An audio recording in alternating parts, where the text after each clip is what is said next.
സിലബസിൽ ഉണ്ടാകേണ്ട മാറ്റമാണ്, കരിക്കുലത്തിൽ ഉണ്ടാകേണ്ട മാറ്റമാണ്, ടീച്ചിങ്ങിൽ ഉണ്ടാകേണ്ട മാറ്റമാണ്. ടീച്ചേഴ്സ് അവരെത്രയോ കാലവും പഠിച്ചവരായിരിക്കും. നിങ്ങളെ സ്കൂളുകളിലെ ടീച്ചേഴ്സിനെ നിരന്തരമായി പരിശീലിപ്പിക്കുന്നു. പക്ഷെ കോളേജിലെ ടീച്ചേഴ്സ്, ഉദാഹരണമായി നമ്മുടെ കോവിഡ് കാലത്ത് ലേണിംഗ് എന്നുള്ളത് ഹൈബ്രിഡ് ലേണിംഗിലേക്ക് മാറി. അപ്പൊ ഹൈബ്രിഡ് ലേണിംഗ് കഴിഞ്ഞു വരുന്ന കുട്ടിയുടെ മുമ്പിൽ വിവരങ്ങൾ കൊടുക്കാനുള്ള അധ്യാപകരെ അല്ല വേണ്ടത്. അപ്പൊ അധ്യാപനത്തിൽ മാറ്റം വരണം, അധ്യാപനത്തിന്റെ മെത്തഡോളജിയിൽ മാറ്റം വരണം. സിലബസ് 5 വർഷത്തിലൊരിക്കലല്ല സിലബസ്, എല്ലാ ദിവസവും പരിഷ്കരിക്കേണ്ട നിലയിലേക്ക് ലോകം മാറുകയാണ്. ഇന്ന് രാവിലെയുള്ള ഒരു കുട്ടിയുടെ സ്കില്ലല്ല ഇന്ന് വൈകുന്നേരത്തെ സ്കിൽ. അതുകൊണ്ട് സിലബസിൽ, കരിക്കുലത്തിൽ, പരീക്ഷകളിൽ മാറ്റമുണ്ടാകണം.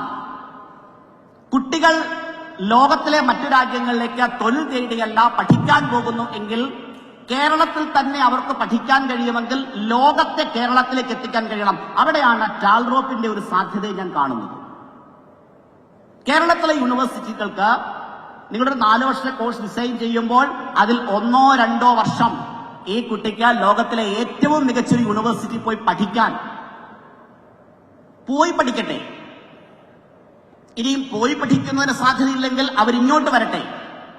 നമുക്ക് MG യൂണിവേഴ്സിറ്റിയും കേരള യൂണിവേഴ്സിറ്റിയും തമ്മിൽ പോലും ഒരു ഇന്റർ യൂണിവേഴ്സിറ്റി അക്കാഡമിക് റിലേഷൻ നിർഭാഗ്യവശാൽ കേരളത്തിലില്ല.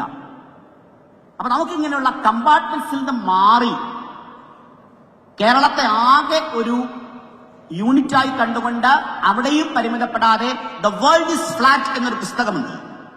ലോകത്തിലെ എല്ലാ സാധ്യതകളെയും കേരളത്തിലേക്ക് കൊണ്ടുവരാനും കേരളം ആ സാധ്യതകളിലേക്ക് എത്താനും കഴിയുന്ന ഒരു മാർഗത്തെക്കുറിച്ച്, അത് കേരളത്തിന്റെ പോളിസി മേക്കിങ്ങിലും കേരളത്തിന്റെ നിയമനിർമ്മാണത്തിലും കേരളത്തിന്റെ അക്കാഡമിക് അപ്രോച്ചിലും മാറ്റം വരുത്താൻ കഴിയുന്ന ഒരു ചലനം ഈ കോൺഗ്രസ് സൃഷ്ടിക്കും എന്നാണ് ഞാൻ കരുതുന്നത്.